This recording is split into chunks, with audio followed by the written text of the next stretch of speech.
आप अगर इन क्वेश्चनों को करके जाओगे तो आपको जो 2, 3, 4 और 5 मार्क्स के क्वेश्चन है वो पूरा का पूरा आपको हूबहू पेपर में आने वाले हैं। यानी 2 के, 3 के, 5 के, यानी 48 नंबर का जो कवरअप होता है बीच का सेक्शन, यानी B, C and D sections में 48 मार्क्स का कवरअप आपको ये क्वेश्चन बनाने के बाद जरूर हो जाएगा, 100% मैं श्योर हूं। तो इसलिए आप इन क्वेश्चनों को क्या करो, एक बार बना लो, मेरे इस वीडियो को भी देख लो ताकि आपको पूरा क्लैरिटी मिल सके। तो हम सबसे पहले चैप्टर से शुरू करते हैं, रियल नंबर से। रियल नंबर में मैंने गेस किया है ये क्वेश्चनों को, पहला कि एलसीएम और एचसीएफ का। मैं आपको कॉन्सेप्ट नहीं बता रहा, मैं बस आपको तरीके बता रहा हूं कि आप किस तरह से क्या कर सकते हो, सॉल्व कर सकते हो। तो जो एलसीएम एंड एचसीएफ के बेस पे क्वेश्चन आता है उसमें आपको पता है कि 2 तरीके के क्वेश्चन आते हैं। पहला जो तरीका होता है वो होता है प्राइम फैक्टराइजेशन के बेसिस पे, और दूसरा जो होता है एलसीएम एंड एचसीएफ के रिलेशन के बेस पे। तो एचसीएफ एंड एलसीएम का रिलेशन क्या है, आप सभी को पता होगा कि एचसीएफ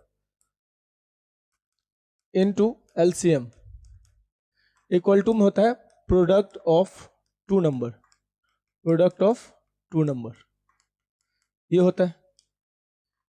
अब ये बताता है कि इसके बेस पे अगर आप नंबर्स को रख दें, जैसा कि इसमें आप देख रहे हैं, अगर इसको हम रख देते हैं तो हमारे पास सीधा क्या फाइंड आउट हो जाएगा, इसमें हमारे पास एचसीएफ फाइंड हो जाएगा, क्योंकि 2 में से एक चीज आपको गिवन रहेगी। जैसे एचसीएफ और एलसीएम में से हमारे पास इस क्वेश्चन में एचसीएफ दिया हुआ है क्वेश्चन नंबर फर्स्ट में, और एलसीएम हमको क्या करना है, निकालना है, और 2 नंबर भी दिए हुए। तो आपको साफ साफ क्या करना है, आपको एचसीएफ एंड एलसीएम के अकॉर्डिंग आप देखो, आपको एलसीएम दिया हुआ है, एचसीएफ को ऐसे ही छोड़ दो। एलसीएम आपको दिया हुआ है 33 एंड 60, और मल्टीप्लाई में दोनों नंबर को रख दो, 480 इंटू में 672। तो एचसीएफ की जो वैल्यू आएगी 480 इंटू 672, अब बाई में आपको आ जाएगा 3360। ये जब कट करोगे ना तो आपको डायरेक्टली क्या आ जाएगा, एचसीएफ आ जाएगा। तो इसलिए आपको इन तरीकों को याद रखना पड़ेगा। तो एक क्वेश्चन जो है वो आ सकता है इसके बेसिस पे चैप्टर 1 से, आपको इसको ध्यान पे पूरा पूरा रखना पड़ेगा।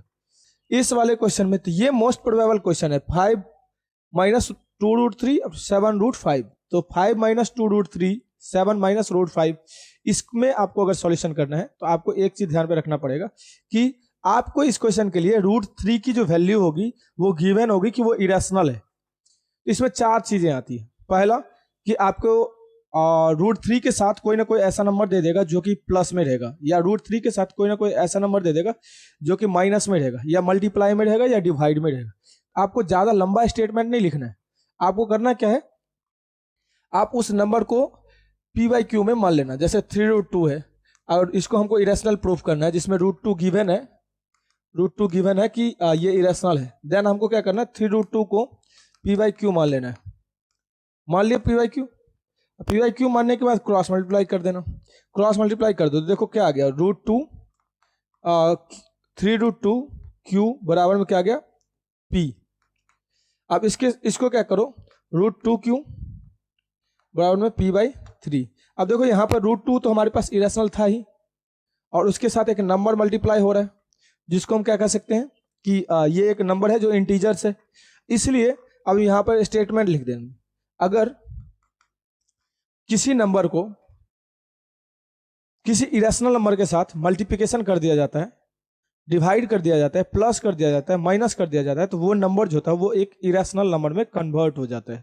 समझ गए, इस बात को आपको ध्यान पे रखना, और इसी बेस पे आपको ये क्वेश्चन भी करना है और ये क्वेश्चन भी करना है। ये दोनों ही क्वेश्चन आपको इसी बेसिस पे करना पड़ेगा, और ये क्वेश्चन जो होगा वो 3 मार्क्स में पूछेगा। चैप्टर 1 का जो बजट है वो 6 नंबर का है, और उस चैप्टर 1 के 6 नंबर के बजट के लिए एक तो 3 नंबर का क्वेश्चन आना तय है। एमसीक्यू में से एक क्वेश्चन आ सकता है, और एक हो सकता है कि 2 नंबर में क्वेश्चन आ जाए। अगर ऐसा नहीं होता है तो 2 एमसीक्यू आ जाएगा और 4 नंबर का एक केस बेस्ड स्टडी आ सकता है। तो 6 नंबर उसको कवर अप करना है, वो जैसे भी करे। जैसा कि मैंने आपको कहा पहला क्वेश्चन में कि आपको एक क्वेश्चन जो होगा इसमें एलसीएम एचसीएफ के बेसिस पे आएगा, तो वो भी होगा वो एलसीएम एचसीएफ के बेसिस पे किस रूल से होगा, प्राइम फैक्टराइजेशन के बेसिस पे। आप इसमें देखो 17, 23 एंड 37 का हमको एलसीएम और क्या निकालना है, एचसीएफ। प्राइम फैक्टराइजेशन का मतलब होता है कि उनका फैक्टर निकाल लोगे, और फैक्टर निकालने के बाद कॉमन थिंग्स को ढूंढोगे। अगर कॉमन आ जाएगा तो वो आपका HCF होगा, और जितने नंबर होंगे वो सबको मल्टीप्लाई कर दो तो क्या आ जाएगा LCM। ठीक है, जो मैक्सिमम पावर वाले नंबर्स होंगे उनको मल्टीप्लाई कर दोगे तो क्या आ जाएगा LCM। तो आपको ये क्वेश्चन नंबर 5 इस तरह से कवर हो जाएगा। तो ये पांचों क्वेश्चन ऐसे हैं जो इस बार एग्जाम में आ सकते हैं। तो चैप्टर 2 में मैंने क्वेश्चन गेस किए 5, जो क्वेश्चन 5 में से आने ही आने हैं, क्योंकि चैप्टर 2 में आपको पता है कि NCERT में ज्यादा क्वेश्चन तो है नहीं, क्वेश्चन वो रेफरेंस के बेस से ही पूछेगा। और जो सब पूछेगा, जैसा कि प्री बोर्ड और essay 1 में अदर स्कूलों में जो पूछा गया क्वेश्चन है उनसे, और जो प्रीवियस ईयर में पूछे गए क्वेश्चन है उनसे, एक कलेक्टिव 5 क्वेश्चन मैंने बनाया है जो क्वेश्चन आ सकता है। हो सकता है कि इसका डाटा चेंज हो, लेकिन क्वेश्चन पूछेगा तो यह भी बात तय है। इसलिए आप एक बार ध्यान से इस चैप्टर 2 के वीडियोज को भी देख लो, क्योंकि 4 नंबर का बजट इस चैप्टर से भी आता है। तो आपको मैंने इसमें जो गेस किया है वो क्वेश्चन गेस किया, पहला है कि find the zeros of quadratic polynomial 6x² - 7x - 3 and verify the relationship between zeros and coefficient. आपको पता है कि 6x² है, 6x² का -7x + 3 है। आपको इसमें क्या करना पड़ेगा, आपको इसमें फैक्टर निकालना है।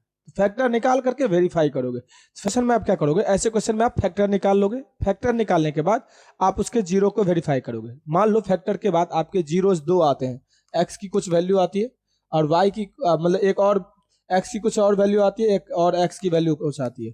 तो आप इन दोनों को क्या करोगे, एक बार अल्फा प्लस बीटा पे वेरीफाई करोगे -b/a, और एक अल्फा इंटू बीटा पे वेरीफाई करोगे यानी c/a।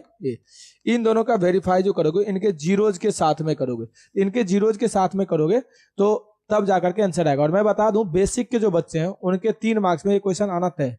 तो फैक्टर निकाल करके, फैक्टर निकालने के बाद क्या करोगे, आप उसके जीरोज को वेरीफाई करोगे और ऐसे लिखोगे इसमें, ये हो गया सम ऑफ जीरोज, और ये जो हो गया वो क्या हो गया, product of zeros. Product of zeros यानी ये सम ऑफ जीरोज हो गया या product of zero. Hindi medium के जो बच्चे हैं उनको हम कहते हैं इसका शून्यकों का योग और शून्यकों का गुणनफल। तो इस तरीके से आप क्या करोगे, क्वेश्चंस को सॉल्व करोगे। तो इस बात का ध्यान पे रहे कि आप जब सॉल्यूशन कर रहे हो तो लैंग्वेज जो है, छोटी छोटी लैंग्वेज, उसको लिखना मत भूलना। इस बात का पूरा ध्यान रहे। तो पहला क्वेश्चन तो इस तरह से बन जाएगा। दूसरा क्वेश्चन है इसमें जो मैंने गेस किया, दूसरा क्वेश्चन है कि find a quadratic polynomial sum and product of zeros are 2 and -3/2 respectively, also find its zero. अब देखो आपके पास, आपको पता है कि सम ऑफ जीरोज गिवन है, तो जो गिवन है उसको पहले लिख लो। यानी अल्फा प्लस बीटा की वैल्यू कितनी है 2, और अल्फा इंटू बीटा की वैल्यू कितनी है -3/2। तो मान लो कि हमने अल्फा इंटू बीटा ले लिया तो इसका हो गया c/a। तो अल्फा इंटू बीटा की वैल्यू हमने ले लिया 3/2 और c/a। a की वैल्यू हमारे पास यहां से 2 आ गई, c की वैल्यू -3 आ गई। अब हम अल्फा प्लस बीटा पे चले जाते हैं, अल्फा प्लस बीटा पे चले जाते हैं तो -b/a। अब देखो अल्फा प्लस बीटा की वैल्यू -b/a और हमारे पास वैल्यू दे रखा था 2, -b और a की वैल्यू हमने निकाल दिया था 2, क्रॉस मल्टीप्लाई कर लिया तो b की वैल्यू आ गई -4। अब जब ये वैल्यू आ गया उसके बाद हम क्या करेंगे, एक पॉलिनोमियल बना देंगे। अब पॉलिनोमियल हमारे पास क्या हो जाएगा, पॉलिनोमियल जो हो जाएगा हमारे पास, पता ही आपको standard form ax² + bx + c equal to नहीं रखना, ax² + bx प्लस में c। तो a की वैल्यू रख दो 2x², b की वैल्यू रख दो 4x, c की वैल्यू रख दो, c की वैल्यू आई थी आपको -3, c की वैल्यू आई थी आपको -3। ये जो वैल्यू निकल गई वो एक पॉलिनोमियल निकल गई। उसके बाद आपको क्या करना, इसका फैक्टर करके 2 और जीरो निकाल लेना, जैसा कि क्वेश्चन में ये कहा गया कि ऑल्सो फाइंड इट्स जीरो। तो इस तरह से आप क्या करोगे, सेकंड क्वेश्चन को करोगे। ध्यान पे रखना इसमें जो दिया हुआ था वो हमारे पास सम ऑफ जीरोज दिया हुआ था और प्रोडक्ट ऑफ जीरो दिया होता, क्योंकि कुछ क्वेश्चन में ऐसे होते हैं जिसमें कि सम ऑफ जीरोज नहीं होता है, उसमें सीधा सीधा लिखा रहता है कि ये जीरोज है। लेकिन इस वाले क्वेश्चन में sum of zero and product of zeros दिया हुआ है, क्योंकि आप क्वेश्चन को यहां पे देख लो, सम एंड प्रोडक्ट ऑफ जीरोज।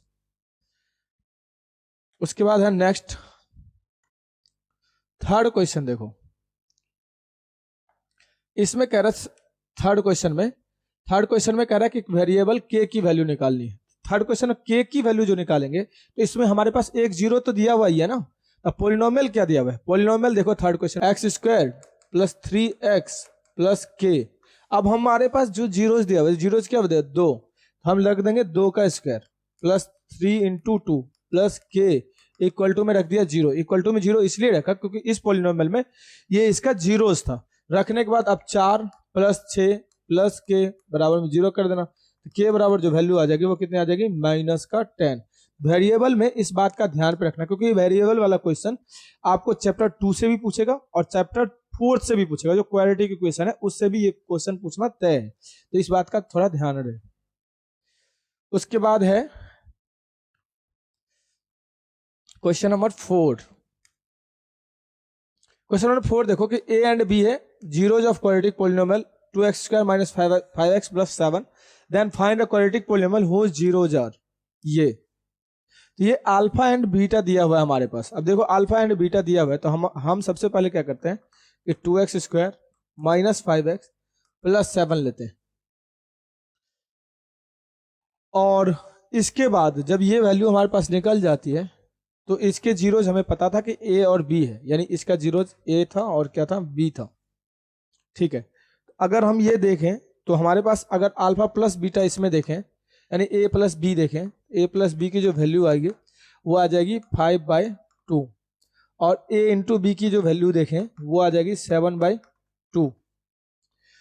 तो ये हमारे पास ये वैल्यू आ गई। अब हम आ जाते हैं पॉलिनोमियल के ऊपर, जो कि पॉलिनोमियल था ये। हम आ जाते हैं now for new polynomial. New polynomial के लिए देखो न्यू पॉलिनोमियल क्या था हमारे पास। न्यू पॉलिनोमियल जो था वो था बनेगा, एक तो 2a प्लस 3b था, तो हम एक बार सम ऑफ जीरोज निकाल लेते हैं, 3a प्लस 2b कर देते हैं। अब देखो इसमें कितना आ जाएगा 5a प्लस में 5b बराबर माइनस b/a। तो माइनस b/a पे आप चले जाओ तो माइनस b/a कितना आ जाएगा, ये रहा। इसमें आप कॉमन ले लो 5, तो ले लिए a प्लस क्या आ गया b माइनस b/a। अब देखो a प्लस b की जो वैल्यू थी हमारे पास कितनी थी 5/2 था, तो 5/2 था तो हम क्या कर देंगे 5/2 रख देंगे। मान लो हमने यहाँ पे रख दिया 5 इंटू ए प्लस बी बराबर में आ गया माइनस b/a। यहाँ पे रख दिया 5 और इसकी वैल्यू रख दिया 5/2, तो बराबर आ गया माइनस b/a। अब देखो इसका आंसर आ गया 25/2। तो b की वैल्यू और a की वैल्यू, यानी a की जो वैल्यू नए पॉलिनोमियल की निकलेगी वो 2 और b की वैल्यू जो निकलेगी वो कितना निकलेगी माइनस का 25। ये वैल्यू आ गया हमारे पास। अब हम आ जाते हैं इसमें कि हमारे पास अल्फा इंटू बीटा क्या दिया हुआ था, यानी इसकी वैल्यू हमारे पास क्या दिया हुआ था। अब अल्फा इंटू बीटा पे चले जाओ, यानी आ जाएगा हमारे पास c/a। तो 2a प्लस 3b इंटू में रख दो 3a plus 2b। Question number 5 में हमारे पास दिया हुआ है कि a and b are the zeros of quadratic polynomial 6x² plus x minus 2, then the find the value of इसका। ये क्वेश्चंस का हो सकता है कि डाटा जो हो वो अलग हो, लेकिन क्वेश्चन पूछना है ये वाला, क्योंकि मैंने देखा है कि प्री बोर्ड से लेकर के सारे स्कूलों के एग्जामों में ये इस टाइप के क्वेश्चंस पूछे। तो इस वाले में ध्यान यही रखना है कि जो हमारे पास पॉलिनोमियल दिया है उसको हम साफ साफ रख देंगे। जैसे हमारे पास दिया हुआ है fx 6x² plus x minus 2, ये हमारे पास गिवन है। ये गिवन है तो हमें निकालना है ये a² प्लस में b²। a² प्लस b² का फॉर्मूला ही होता है a प्लस बी का होल स्क्वायर माइनस का 2ab। अब यहाँ पे साफ साफ हमें पता चल रहा है कि a प्लस बी का होल स्क्वायर हमारे पास बन गया, यानी a प्लस बी का जो फॉर्मूला होता है वो होता है minus b/a minus 2 into c/a। यहाँ पर अब हम पॉलिनोमियल को ही देखना, इसमें हमको फैक्टर वगैरह नहीं निकालना। इसमें जो हमारे पास दिया हुआ है माइनस 1 बाय में आ गया 6 का whole square minus 2 into c/a आ गया माइनस 2 बाय में 6। अब इससे हम इसको कट कर देंगे तो हमारे पास ये जो वैल्यू निकल गई वो ये निकल गई 1/36 और प्लस में 2/3। इसका एलसीएम ले लेंगे तो 36 आ गया, 36 प्लस में 24 अगर हम कर देंगे तो 60/36 आ जाएगा। इसको कर देंगे तो ये आ जाएगा 3 से कट कर दो 20 बाय में 12 और कट कर दो तो ये आ जाएगा इसमें 10/6 और कट कर दो तो 5/3। ये हमारे पास वैल्यू आ गई। ये जो वैल्यू आई वो वैल्यू आ गई a² प्लस b² का जो हमें निकालना था। उसके बाद दूसरा इसका जो पार्ट है, दूसरा पार्ट है 1/a प्लस 1/b। तो 1/a प्लस 1/b जो है, हम इसमें अगर हम करें इसकी जो वैल्यू आएगी वो क्या आएगी, ए बी। तो ए से ए कट गया तो ये आ जाएगा b plus a, minus b by a, और बाय में क्या आ गया, c बाई ए। ए से ए कट गया यानी वैल्यू जो आई माइनस बी बाई क्या आ गया, c। माइनस बी बाई सी इस पॉलिनोमियल से हम देख लेंगे, तो माइनस बी बाई सी यानी -1, अब बाय में c की जो वैल्यू थी वो थी -2, यानी माइनस बी बाई सी के लिए तो ये b की वैल्यू -1 और c की वैल्यू जो हो गई वो -2, यानी ये दोनों कट गया तो आंसर जो आ गया हमारे पास 1/2 आ गया। यानी ये आ गया इसका सॉल्यूशन, यानी दूसरे वाले पार्ट का। अब तीसरे वाले पार्ट में हमको ये करना है, तो तीसरे वाले पार्ट में जो है वो है हमारे पास a plus a by B और b बाई ए, यानी a by B plus b by A. यानी मैंने बता दिया कि इन तीनों ही पार्ट में कोई जरूरत नहीं है कि हम फैक्टर करें, फैक्टर करने की कोई आवश्यकता ही नहीं है। इसमें सीधा सीधा हम क्या करें, जो हमें निकालना है हम उसको एज ए एलसीएम वगैरह ले करके फिर उसको सॉल्यूशन करें। जैसे हमारे पास अब इसमें आ गया ए बी आ गया, तो b और ये आ गया a स्क्वायर, और ये आ गया इसका a से a कट गया तो b का स्क्वायर। जैसा कि अभी हमने a square plus b square की वैल्यू निकाली थी, वो स्टेप आप समझ ही गए होंगे। उसमें हमारे पास a प्लस बी का होल स्क्वायर करना था, -2ab करना था, बाई में c बाई ए करना था। अब a प्लस बी का होल स्क्वायर जो करना था तो उसमें हमको पता ही था -b बाई ए का होल स्क्वायर कर देंगे, -2 इंटू सी बाई ए कर देंगे, बाई में फिर से क्या कर देंगे, c बाई ए, और यहाँ से हम क्या करेंगे, a b और c की वैल्यू को रख देंगे। तो हमारे पास ये पूरा सॉल्यूशन यहाँ पे भी आ जाएगा। यानी ये तीनों पार्ट प्रैक्टिस करके रखना है, बेसिक और स्टैंडर्ड दोनों में ही ये क्वेश्चन जो है वो पूछ सकता है। और ये 5 क्वेश्चन मैंने चैप्टर 1 के बताए, 5 क्वेश्चन चैप्टर 2 के, और दोनों ही चैप्टर से आसान क्वेश्चन ही थे, और बजट भी ज़्यादा नहीं है। इसलिए इस बात का ध्यान पे रखना है कि हमारे जो कॉन्सेप्ट है वो कहीं से एरर ना हो। और सबसे बड़ी जो दिक्कत होती है वो होती है कि बच्चों को वो सिली मिस्टेक करते हैं, छोटी छोटी गलतियां, जैसे प्लस में, माइनस में, मल्टीप्लाई डिवाइड में गलतियां करते हैं, तो वो गलतियों को आपको दोहराना नहीं है। आने वाले हैं चैप्टर 3 के इंपॉर्टेंट क्वेश्चन। इस चैप्टर में मैंने 10 क्वेश्चन गेस किए, और ये 10 क्वेश्चन जो है मोस्ट प्रोबेबल है इस बार के लिए। और आपको ध्यान पे रखना कि कहीं पे कोई भी छोटी से छोटी एरर भी ना हो। इसमें आपको पता है कॉम्बिनेशन के साथ साथ, कॉम्बिनेशन मतलब किस टाइप का, जिसमें कि लैंग्वेज के भी क्वेश्चन पूछते हैं और आपको एक्सरसाइज के भी क्वेश्चन पूछते हैं और न्यूमेरिकल क्वेश्चंस भी पूछते हैं। तो लैंग्वेज के और न्यूमेरिकल के क्वेश्चन का कॉम्बिनेशन है इस बार, और उसको आपको पूरा पूरा ध्यान पे रखना पड़ेगा कि किस तरह से हम सॉल्यूशन करें तो हमारा मार्क्स जो है थोड़ा सा भी ना कटे। इसमें गेस किया वो ये पहला क्वेश्चन में हमारे पास है 23x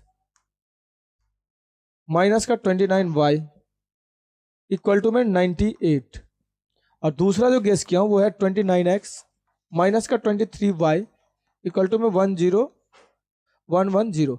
अब इसमें आप देखो, जो x की वैल्यू पहले इक्वेशन में और जो y की वैल्यू पहले इक्वेशन में, वो दोनों क्या है, सेम है। वो दोनों सेम है तो यानी इसका जो वैल्यू है और इसका वैल्यू सेम है, और इसकी वैल्यू और इसकी वैल्यू सेम है। तो ऐसे क्वेश्चन को अगर आप किसी मेथड से निकालने की ट्राई करते हो बहुत लंबा जाएगा। इसलिए अगर इस तरह का रिलेशन दे, इस तरह के रिलेशन में आपको इस बात का ध्यान रखना कि एक बार हम दोनों इक्वेशन को ऐड कर दें और एक बार माइनस कर दें। अब कैसे ऐड करें, अगर हम लिख देते ऐड यानी जोड़ने पर, तो जोड़ने पर जो हमारे पास कॉम्बिनेशन बनता है वो बन जाता है 12 और 2 2 4 और 1 5 52x। फिर अगर आप इसमें देखोगे तो ये भी बन जाएगा 52y, और इसको देखोगे ये 198, ये 98 आ गया हमारे पास, तो 110 में चलो 90 208। तो हमारे पास जो कॉम्बिनेशन अब बना वो ये बन गया। ये अब कॉमन ले लो, इसमें 52 कॉमन ले लिया और x माइनस वाई, और ये बन गया 208। ठीक है, तो इसके बाद हमारे पास एक इक्वेशन बन गया नया, वो बना x minus Y equal to 208, y में 52, कट करोगे तो 4 बार में पूरा कट जाएगा, तो नया एक इक्वेशन बना 1। एंड अगेन हम क्या करेंगे, दोनों इक्वेशन को माइनस कर देंगे। तो दोनों इक्वेशन को जो माइनस करेंगे तो देखो साइन सबका चेंज हो जाएगा, सबका साइन चेंज होने के बाद ये बन जाएगा -6x, और ये जो बन जाएगा -6y, और ये जो बन जाएगा इसमें वो बन जाएगा 12 माइनस का, तो कॉमन ले लेते हैं माइनस का 6, ये बन जाएगा x plus y equal to minus का 12, दोनों को कट कर दो तो बन गया 2। तो दो जो इक्वेशन बने, यानी एक जो बना x plus Y equal to 2 और एक बना x minus Y equal to 4, तो दोनों को हम सॉल्व करेंगे साथ में, यानी x minus Y equal to में 4 था और x plus Y equal to में 2 था। दोनों को अब सॉल्व करो जैसे कि एलिमिनेशन से करते हो, तो करोगे तो ये दोनों कटने के बाद हमारे पास जो कॉम्बिनेशन बनेगा वो बनेगा x equal to 3 and y की वैल्यू जो निकलेगी वो पुट करने के बाद निकलेगी। 3 माइनस वाई इक्वल टू 4, तो माइनस वाई इक्वल टू आ गया 4 माइनस का 3, माइनस वाई इक्वल टू आ गया 1, वाई इक्वल टू आ गया माइनस का 1। ये वैल्यूज निकल जाएगी। तो इसमें आपको ध्यान में रखना है कि एक बार हमको x की वैल्यू लेनी है, एक बार y की वैल्यू लेनी है, और इस तरह से हमको सॉल्यूशन करना है, एक बार एडिशन एक बार सब्सट्रैक्शन करके, तब जाकर के हमारे पास इसका सॉल्यूशन आएगा। नेक्स्ट क्वेश्चन है, इसमें k की वैल्यू निकाले और 3 कंडीशन है। 3 कंडीशन को आपको याद रखना पड़ेगा कि 3 कंडीशन जो है वो 3 कंडीशन किस प्रकार के हैं। पहला कंडीशन में नो सॉल्यूशन होता है। नो सॉल्यूशन का जो कंडीशन होता है, नो सॉल्यूशन के कंडीशन के लिए हमारे पास ये शर्तों को याद रखना पड़ेगा। kx 3y3, इसका जगह 12x प्लस ky और इक्वल टू 6। नो सॉल्यूशन, तो नो सॉल्यूशन के लिए हमको पता है कि इसका जो आ जाएगा वो आ जाएगा a1/a2 बराबर b1/b2। अब इसी से हमारे पास नो सॉल्यूशन के बेसिस पे जो हो जाएगा वो हमें k की वैल्यू निकल जाएगी। इसका a1 जो था वो k था और इसका जो था वो 12 था, इसका 3 था और इसका हमारे पास k था। अब क्रॉस मल्टीप्लाई कर लो तो k स्क्वायर की जो वैल्यू आ गई वो 36, k की जो वैल्यू आ गई वो प्लस माइनस का 6। यानी ये सिंपल सा क्वेश्चन था ये फॉर नो सॉल्यूशन, यानी नो सॉल्यूशन जो था उसके लिए ये था कंडीशन। नाउ दूसरा जो कंडीशन है, दूसरा कंडीशन है हमारे पास यूनिक सॉल्यूशन के लिए। तो यूनिक सॉल्यूशन मतलब सिर्फ और सिर्फ एक हल होना चाहिए जिसमें पहला ही बराबर नहीं होता। थर्ड पार्ट जो है वो ये है, और ये क्वेश्चन जो है इसमें हमारे पास देखना पड़ेगा कि हमारे पास क्या है, इनफाइनाइट सॉल्यूशन। इनफाइनाइट सॉल्यूशन का कंडीशन क्या होता है, और ये क्वेश्चन इन तीनों में से ज्यादा मोस्ट संभावना है कि ये क्वेश्चन पूछे थर्ड वाला, क्योंकि ये थर्ड वाले क्वेश्चन में एनसीईआरटी से लिया गया क्वेश्चन है, एनसीईआरटी से बाहर का क्वेश्चन है, तो इसको ध्यान पे रखना पड़ेगा। हमारे पास जो कंडीशन है वो हो जाएगा ax plus by equal to 7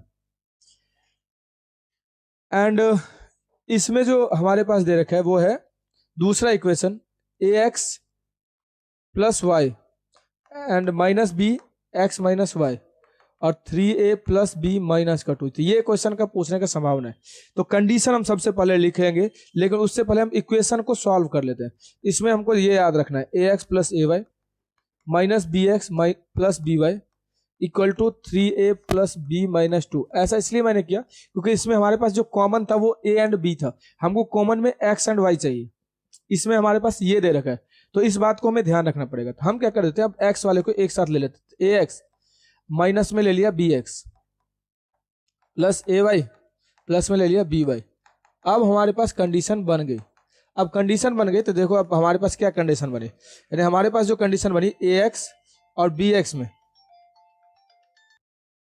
चलो तो ये जो कंडीशन बना, तो जब हमने इसको ax और bx को एक साथ कर लिया तो अब हमारे पास क्या बन गया कि हमने कॉमन ले लिया a minus b into x plus इसमें हमने ले लिया a प्लस बी इंटू में y। तो ये जो हमारे पास बन गया 3a माइनस बी माइनस का 2। अब ये कंडीशन ऐसा बन गया जिसमें हमने x कॉमन ले लिया और ये कंडीशन ऐसा बन गया जिसमें हमने y कॉमन ले लिया। अब यानी हमारे पास पेयर बन चुका है।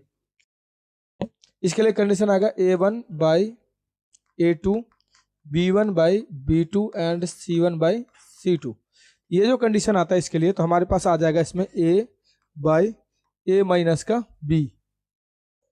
दूसरा जो कंडीशन आ गया वो आ गया हमारे पास b by a plus b and तीसरा जो कंडीशन आ गया वो आ गया 7 by 3a minus b minus का 2। अब इसमें क्या करना है, दो कंडीशन हमारे पास बनाने पड़ेंगे। दो कंडीशन कौन कौन से, पहला कि हम इसको क्रॉस मल्टीप्लाई कर ले तो हमारे पास एक कंडीशन बन जाएगा इक्वेशन 1, एंड इसको क्रॉस मल्टीप्लाई करें एक और कंडीशन बन जाएगा वो होगा इक्वेशन 2। तो ये पहला और दूसरे को सॉल्व करने पर हमें एलिमिनेशन मेथड से तब जाकर के हमें a एंड b की वैल्यू पता चलेगी। तो ये पूरे ही स्टेप के साथ एकदम ध्यान से क्वेश्चन करना है, क्योंकि ये क्वेश्चन आ सकता है 3 मार्क्स या 5 मार्क्स, दोनों में से किसी में भी। तो इस क्वेश्चन को एकदम अच्छे तरीके से ध्यान पे रखना।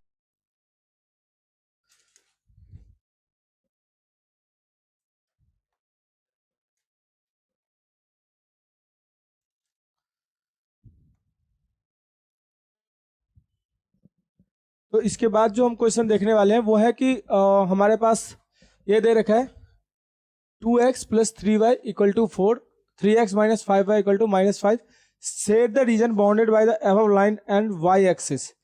लाइन हमारे पास पता है कि 2 है, यानी x एक्सिस है और y एक्सिस है। तो इन दोनों को हमें ध्यान पे रखते हुए फिर जाकर के चीज़ों को सॉल्व करना है। जैसे कि ये क्वेश्चन हमारे पास 2 इक्वेशन साफ साफ दिया हुआ है, 2x plus 3y equal to 4, 3x minus y equal to minus 5।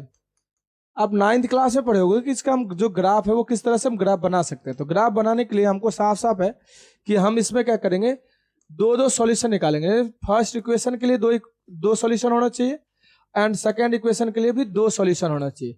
ये दोनों ही सॉल्यूशन का हमें ग्राफ ड्रॉ करना है, यानी इसका जो 2 सॉल्यूशन आया उसका और इसका जो 2 सॉल्यूशन आया उसका, तो दोनों का ग्राफ हमको सॉल्व करना पड़ेगा। दोनों का जो ग्राफ हम सॉल्व करेंगे वही जो होगा हमारा एक्स एंड वाई एक्सिस का सॉल्यूशन होगा।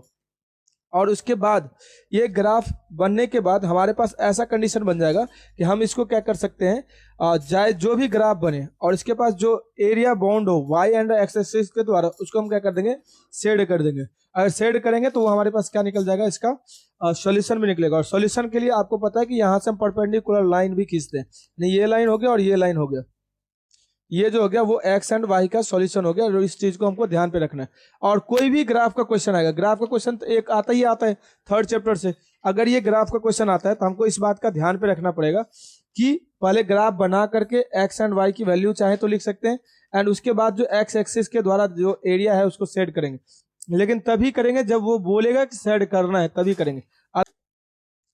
तो यहाँ से जो क्वेश्चन शुरू होता है वहां यहाँ से जो क्वेश्चन शुरू होता है वो होता है लैंग्वेज का। तो 3rd चैप्टर में लैंग्वेज का क्वेश्चन बहुत इंपॉर्टेंट है।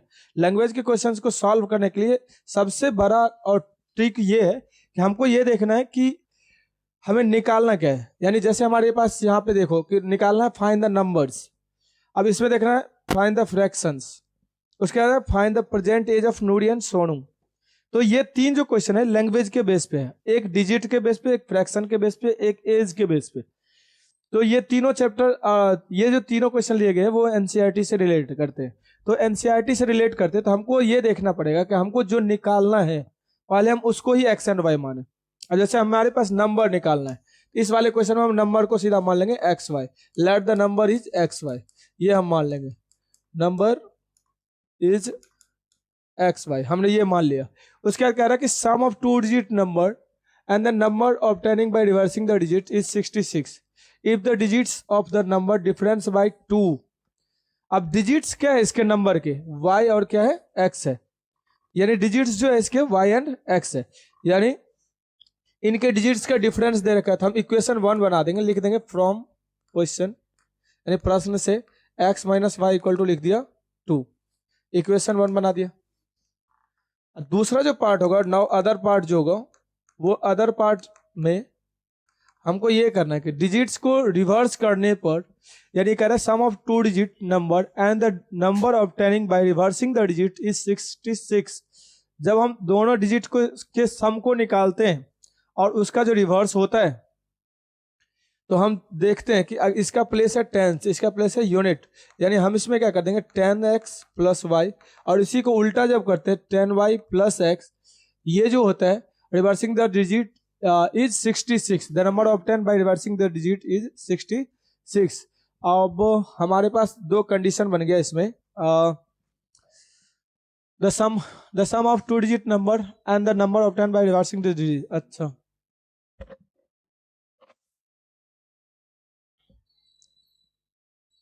अब इसमें हमारे पास कंडीशन बन गया कि 2 डिजिट का जो नंबर है, 2 डिजिट का नंबर हमारे पास ये है 10x प्लस वाई, इसको उल्टा कर देंगे तो 10y प्लस एक्स, इन दोनों का जो सम है वो दे रखा है 66। अब हमारे पास दूसरा कंडीशन ये बना, अब इन दोनों को सॉल्व करेंगे, यानी हमारे पास इसमें क्या बन जाएगा 20x प्लस 20x नहीं, ये बन जाएगा 11x प्लस 11y और इक्वल टू में क्या बन गया 66। 11 कॉमन ले लेंगे तो x plus Y equal to बन जाएगा 66। तो x प्लस वाई की जो वैल्यू आई वो आ गई 6, यानी इक्वेशन नंबर 2।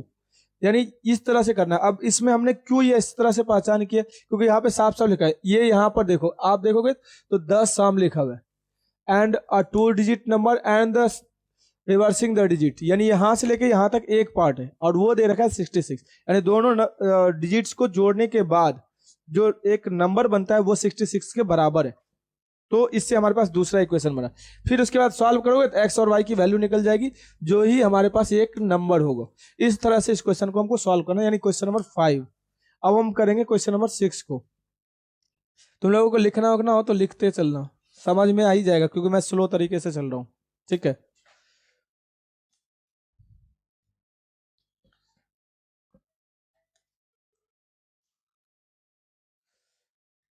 अब फ्रैक्शन वाले क्वेश्चन में हमको ये चीजों पे ध्यान नहीं रखना। फ्रैक्शन वाले क्वेश्चन में जैसे हमारे पास कह रहा है फाइंड द फ्रैक्शन, हम इसमें भी लेट कर लेंगे, let fraction is x by y, हम ये मान लेते हैं, यानी भिन्न को हम एक्स वाई मान लेते हैं, जो हिंदी में है।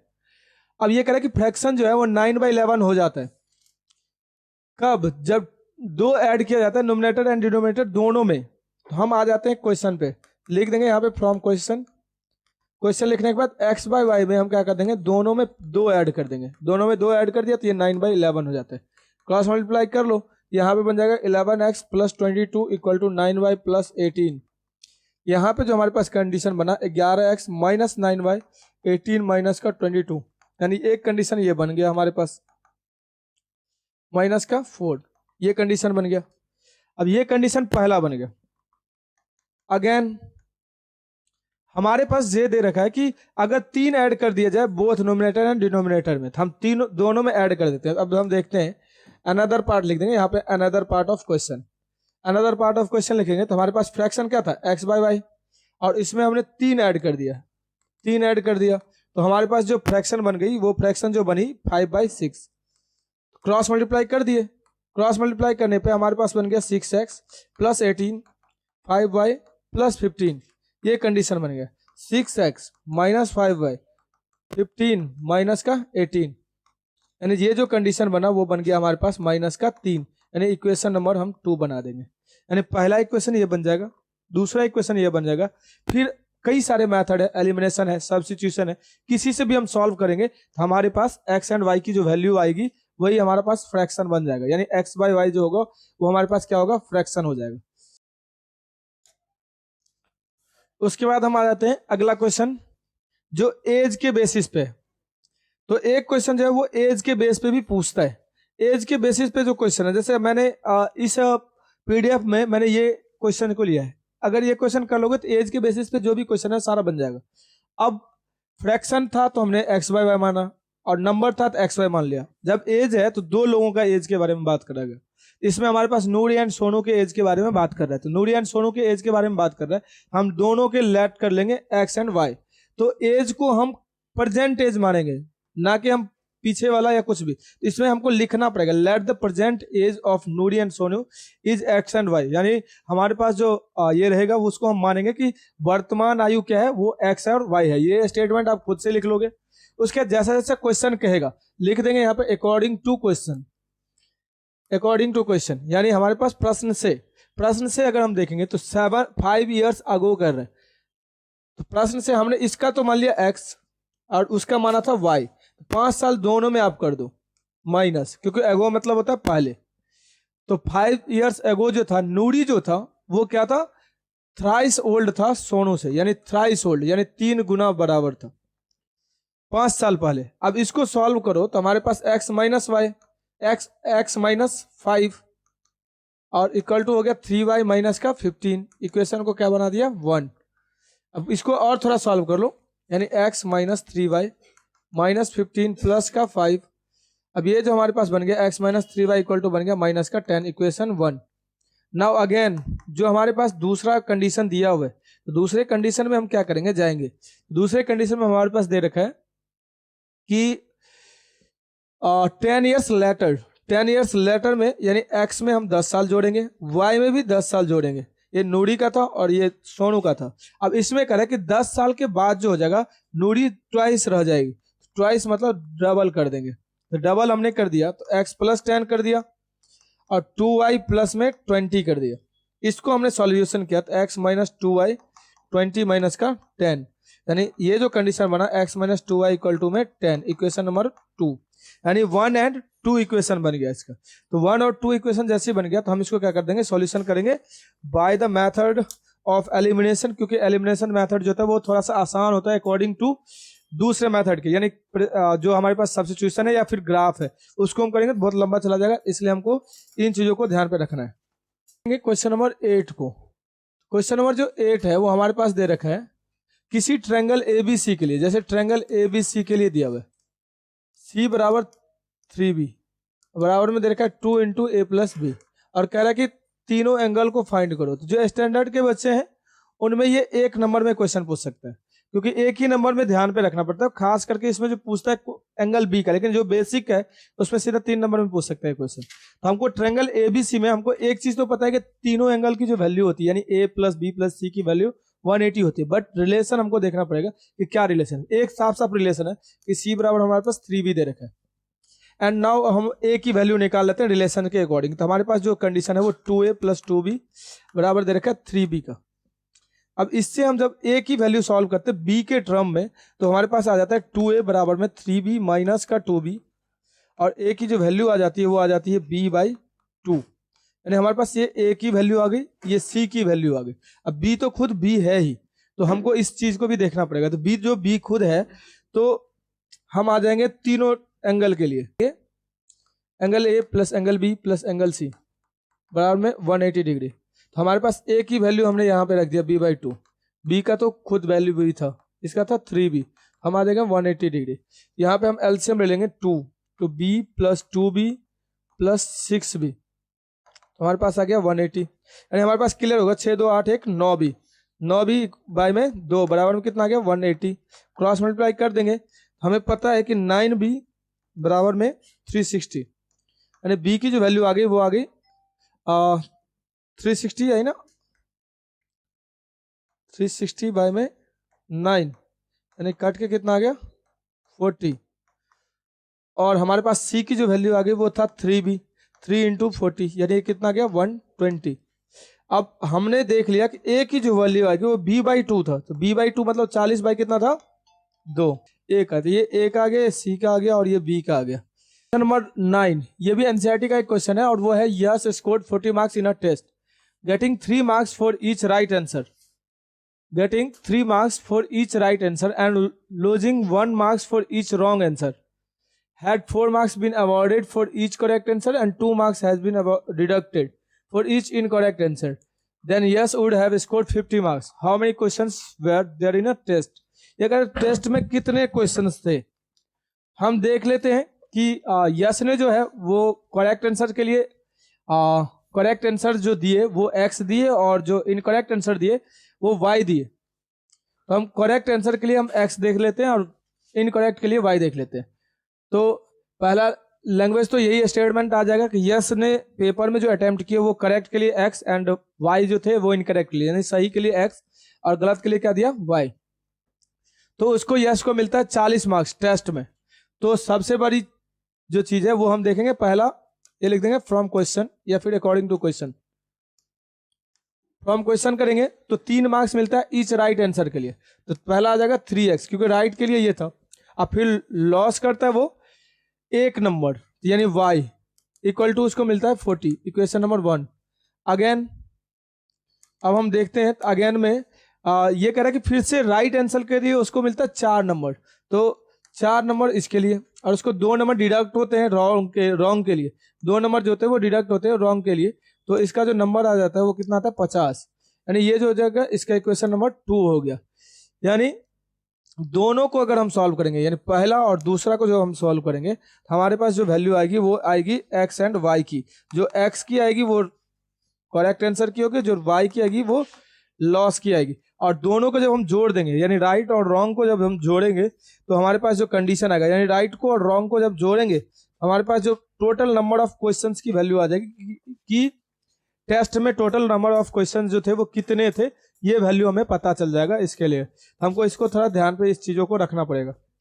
अब इस चैप्टर का लास्ट क्वेश्चन है 10वां क्वेश्चन में कह रहा है कि Meena went to bank withdraw 2000 cash, she asked cashier to give her 50 and 100 rupees note only. Meena got 25 notes in all. Find how many notes of RS50 and RS100 received.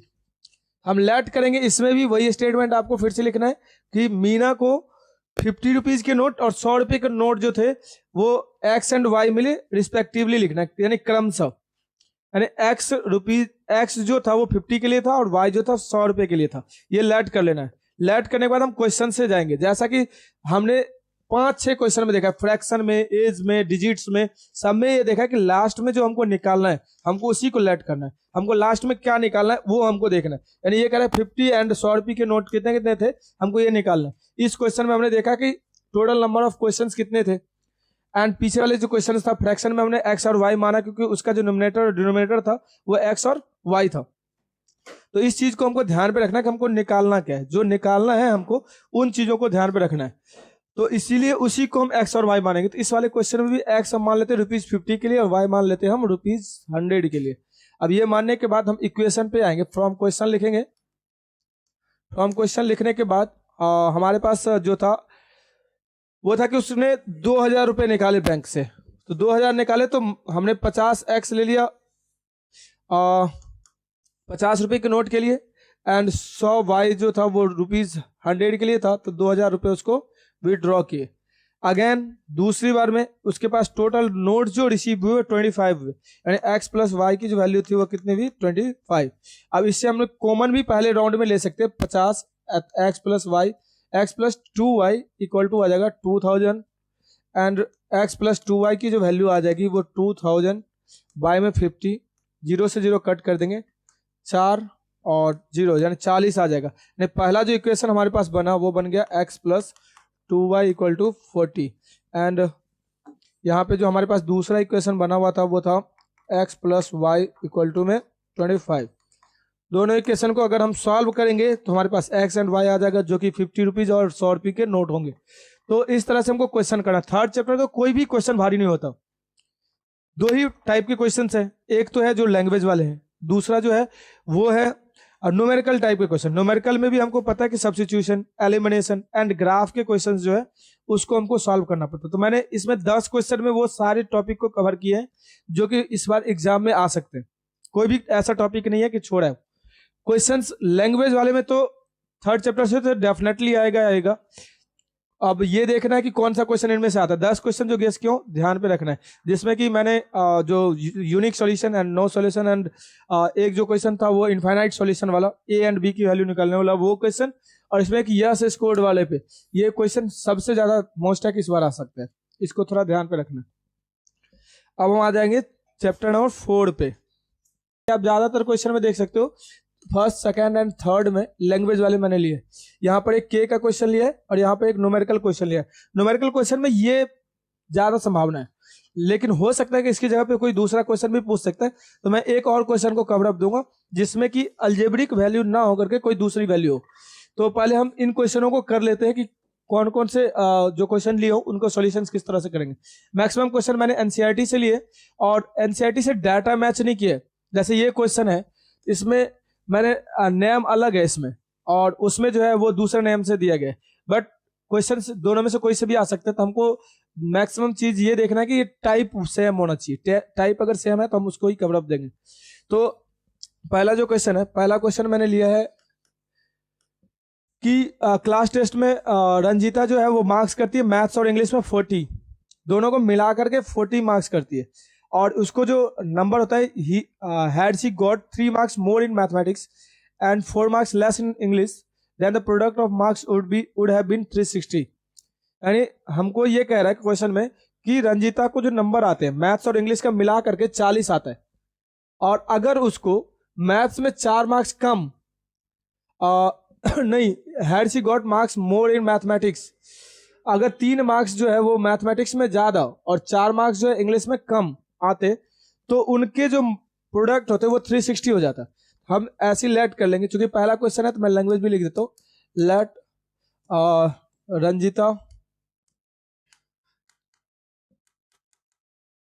Got x marks in mathematics, in maths लिख देता हूँ, maths. Then English में जो उसका number आ जाता, English में आ जाता 40 minus x, क्योंकि दोनों मिला करके दिया हुआ था एक्स। क्योंकि इसमें हमको एक ही वेरिएबल यूज करना है, इसलिए हम एक वेरिएबल पे जाएंगे और वाई नहीं मानेंगे थर्ड चैप्टर की तरह से। तो 40 माइनस एक्स। नाउ क्वेश्चन जो कह रहे हैं, क्वेश्चन ये कह रहा है कि अगर उसको मैथ्स में 3 नंबर ज्यादा आया रहता तो 3 नंबर हमने ज्यादा कर दिया, और इंग्लिश में उसको नंबर जो है 4 कम आता। इंग्लिश ये हो गया मैथ्स में, और इंग्लिश में उसको 4 मार्क्स कम आया रहता। इंग्लिश में जो हमारे पास नंबर हो जाएगा वो 40 माइनस एक्स माइनस 4, ये हो जाएगा 36 माइनस एक्स। तब उसके product of maths and English, product of maths and English. अब product of maths and English का हम देखेंगे तो x प्लस 3 हो जाएगा, और इसका जो जाएगा 36 माइनस का x हो जाएगा, और इसका जो प्रोडक्ट दे रखा था वो 360 दे रखा था। अब अगर हम इसका सॉल्यूशन करेंगे x प्लस 3 36 माइनस एक्स का, तो हमारे पास एक इक्वेशन बनेगी, और जो इक्वेशन बनेगी उसको हम फैक्टर मेथड से अगर सॉल्व करेंगे तो हमारे पास x की वैल्यू आएगी। जिस x की वैल्यू को हम जो लेट करे थे वो लेट किए थे x मार्क्स मैथ्स में, तो वो मैथ्स का नंबर होगा, और इंग्लिश का वही x को माइनस करेंगे तो हमारे पास जो आएगी वो इंग्लिश का नंबर आएगा। और इस स्टेप से हमको सॉल्व करना है। पहले लैंग्वेज प्रॉपर, उसके बाद मल्टीप्लिकेशन आसानी होता है, कोई ज़्यादा मुश्किल नहीं है। हम अगर इसको सॉल्यूशन करना भी चाहे ना 36x, और उसके बाद हम कर सकते हैं minus x square plus 108 minus का 3x और इक्वल टू में 360। अब इसको अगर हम करें तो हमारे पास जो सॉल्यूशन बन जाएगा वो ये ऐसा बनेगा, एक्स स्क्वायर तो माइनस का है, और उसके बाद 36 और 3 को कर देंगे तो ये आ जाएगा हमारे पास 33x, एंड 108 तो था ही और 360 था। हम इन सभी को एक साथ कर लेंगे उधर ले जा करके, और तब जा करके हमारे पास एक नया इक्वेशन बन जाएगा जिसको हम सॉल्यूशन करने पे x की वैल्यूज आ जाएगी। ये यहाँ से टास्क बच्चों का है कि वो खुद से करें जो पूरे साल पढ़े हैं। ये क्वेश्चन भी बहुत अच्छा क्वेश्चन है। इसमें क्वेश्चन में कह रहा है कि the sum of areas of 2 square is 640। हमको इसमें लेट तो 2 वेरिएबल करना है x एंड y, बट एक चीज ध्यान पे रखना है कि जो क्वेश्चन हमारे पास दिया है उसको ले करके 1 वेरिएबल में ही आना है। और वो कैसे करेंगे इस वाले क्वेश्चन से हम देखते हैं। हम लेट कर लेते हैं 2 स्क्वायर। अब देखो 2 स्क्वायर है, एक के साइड को हम x मानते हैं, एक के साइड को y मानते हैं। जब हम लेट कर लेंगे तो लेट करने के बाद हमारे पास एक का x एक का y, तो कह रहा है कि sum of areas of square. हम जानते हैं एरिया जो होता है स्क्वायर का वो होता है साइड का स्क्वायर। साइड का स्क्वायर यानी फर्स्ट स्क्वायर का जो हो जाएगा वो हो जाएगा एक्स स्क्वायर, सेकेंड वाले का जो है फर्स्ट का हो गया, सेकेंड वाले का जो हो गया वो हमारे पास हो गया वाई का स्क्वायर, ये आ गया। Then the sum of areas of square लिख देंगे फ्रॉम क्वेश्चन। क्वेश्चन से हम ये देखते हैं कि एक्स स्क्वायर प्लस में वाई स्क्वायर इक्वल टू आ गया हमारे पास 640। ये हमारे पास इक्वेशन 1 बना करके हमने छोड़ दिया। अगेन पेरीमीटर कह रहा है, हमें पता है पेरीमीटर जो होता है इसका 4 इंटू साइड होता है। 4 इंटू एक्स आ जाएगा एक का यानी फर्स्ट वाले का, सेकेंड वाले का जो आ जाएगा वो भी आ जाएगा 4 इंटू वाई। दोनों का डिफ्रेंशिएट करेंगे तो बने 4x माइनस 4y, वो जो हो जाएगा वो है 64 हमें दिया हुआ, यानी हम यहाँ से 4 को ले लेंगे तो x minus Y equal to 64। तो इससे हमारे पास निकल जाएगा x minus Y equal to में 16। यहाँ पर हमारे पास x बराबर भी निकल गया 16 प्लस वाई, ये हमारे पास कंडीशन निकल गया। यानी ये जो बना इसी वैल्यू को हम क्या करेंगे फर्स्ट वाले इक्वेशन में रख देंगे। Put the value of x in 1, put the value of x इन 1। जैसे ही हम रखेंगे तो हमारे पास x की थे 16 प्लस में y का स्क्वायर प्लस में y का स्क्वायर बराबर में 640। इसको सॉल्यूशन देंगे तो a प्लस बी का होल स्क्वायर लगा देंगे, यहाँ पर y स्क्वायर है, फिर सॉल्यूशन करेंगे तो हमारे पास एक क्वाड्रेटिक इक्वेशन बन चुका है। सॉल्यूशन करने के बाद हमारे पास इसका आंसर आ जाएगा x और इसका आ जाएगा y का। तो जो y की जो वैल्यू होगी उसी को हम पुट कर देंगे इस वाले में, जो हमारे पास इक्वेशन था ये, तो हमारे पास x की भी वैल्यू आ जाएगी अपने आप। तो इस तरह से हम क्या करेंगे, x और y की वैल्यू निकालेंगे जो कि इनके साइड्स होंगे दोनों स्क्वायर के, क्योंकि यहाँ पे हमें कह रहा है the sides of two square, ये निकालना था हमको। तो पहले हमको y का वैल्यू निकालना है, फिर हमको यहाँ से x की वैल्यू निकालनी है। तो हमारे पास ये सॉल्यूशन इसका निकलेगा।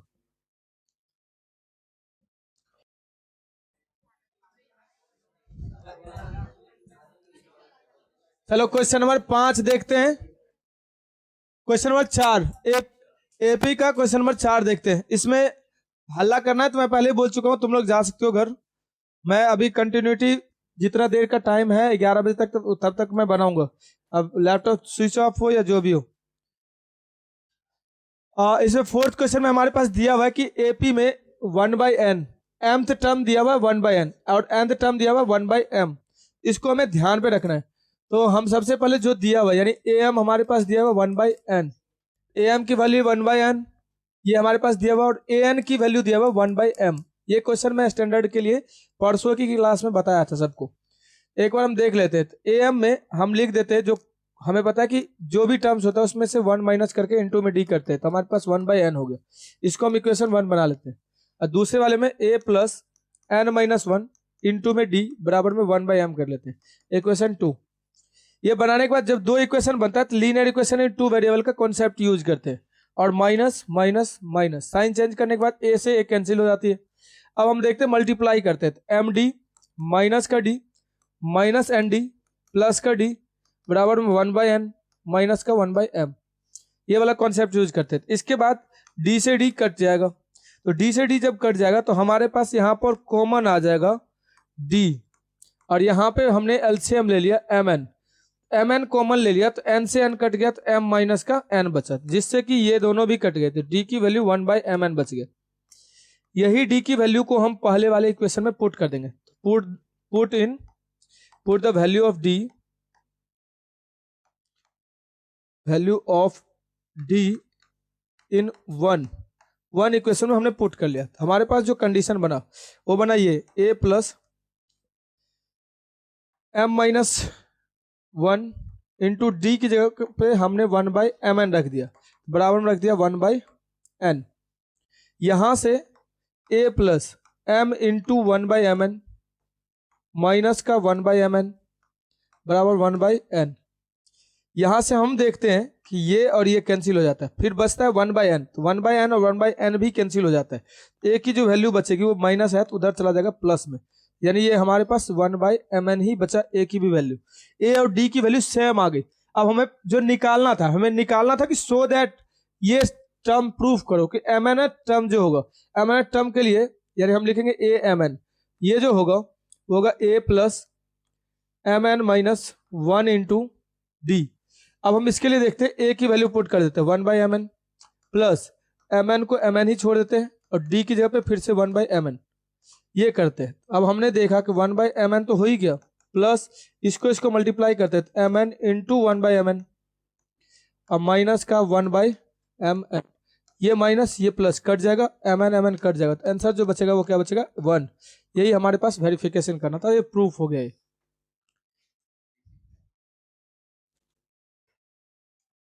क्वेश्चन नंबर 5 में हमें जैसे कि दिया हुआ the sum of 3 consecutive terms is 21। जब इस टाइप का क्वेश्चन आए तो हमको एक चीज ध्यान पे रखना है कि हम लेट करेंगे एपी को 3 कंसेक्यूटिव टर्म के लिए। हम लेट करेंगे, let a minus d, a and a plus d are in AP, ये हम लेट कर लेंगे। यह लेट करने के बाद जैसा कि क्वेश्चन दे रखा है the sum of 3 consecutive terms, तो हम इसको अकॉर्डिंग टू क्वेश्चन आएंगे, अकॉर्डिंग टू क्वेश्चन आएंगे तो a minus d, a and a plus d, ये जो वैल्यू हो जाएगा वो हमारे पास हो गया 21। इसमें हम देखते हैं कि d एंड d कट जाता है, तो 3a इक्वल टू आ जाएगा 21। a की जो वैल्यू होगी वो 21/3 यानी 7 आ गया, यानी a की वैल्यू साफ साफ 7 आ गया। अब उसके बाद हमारे पास ये दे रखा है क्वेश्चन में कि the sum of the square of these terms. अब स्क्वायर ऑफ, अब यानी लिखेंगे अनदर पार्ट में हमारे पास दे रखा है सम ऑफ दीज स्क्वायर, यानी हमने जो लेट किया था a माइनस डी का होल स्क्वायर प्लस a का square plus a plus D का स्क्वायर, ये जो वैल्यू है हमारे पास दे रखा है 165। अब हम ए की वैल्यू हर एक जगह पे रख देंगे क्योंकि ए की वैल्यू हमारे पास निकल गया था। स्क्वायर प्लस 7 का स्क्वायर प्लस 7 प्लस डी का स्क्वायर बराबर 165। अब हम ए माइनस बी का होल स्क्वायर लगाते हैं तो 49 प्लस डी का स्क्वायर माइनस का 14d plus 49 plus 49 plus D का square plus 14d equal to 165। यहाँ पर हमारे पास जो कॉम्बिनेशन बना वो ये बना कॉम्बिनेशन कि थोड़ा सा हमको ध्यान में रखना कि कोई कोई टर्म्स कटेगा, जैसे 14d कट गया, डी स्क्वायर हमारे पास 2 बार आ रहा है तो डी स्क्वायर को हमने 2 बार लिख दिया। उसके बाद 49 भी 2 बार आ रहा है, 49 2 बार नहीं आ रहा 3 बार आ रहा है, तो हम अगर करेंगे तो 98 तो इसका आ ही जाएगा, ये 147 आ जाएगा इसका, यानी हमने लिख दिया 147। नहीं 147 ही आ रहा है, हाँ 147। अब और इधर हमारे एक मिनट, इसका जो वैल्यू आ जाएगा वो आ जाएगा हमारे पास 2d स्क्वायर प्लस में 147 बराबर 165। अब हमने ये देखा कि 2d स्क्वायर तो था ही, 165 में माइनस कर देंगे 147 तो 2d स्क्वायर इक्वल टू 165 में से ये चला जाएगा, ये बन जाएगा हमारे पास 18 बच गया तो 2d स्क्वायर इक्वल टू हमारे पास आ गया d स्क्वायर इक्वल टू आ गया 9। जब d को हटाएंगे तो प्लस माइनस का क्या बनेगा 3, तो 2 AP हमारे पास यहाँ पे बनेगी, 2 AP, और वो दोनों जो AP होंगी वो दोनों AP इस प्रकार से होंगे। पहला बार में हमारे पास था a माइनस डी, यानी वैन लिखेंगे, वैन d की वैल्यू +3 हो तो हमारे पास कंडीशन क्या बनेगा, a हमारे पास निकला था 7 माइनस 3 7 एंड 7 प्लस 3, यानी ये AP बना 4 7 10। अगर वैन d इक्वल टू -3 हो,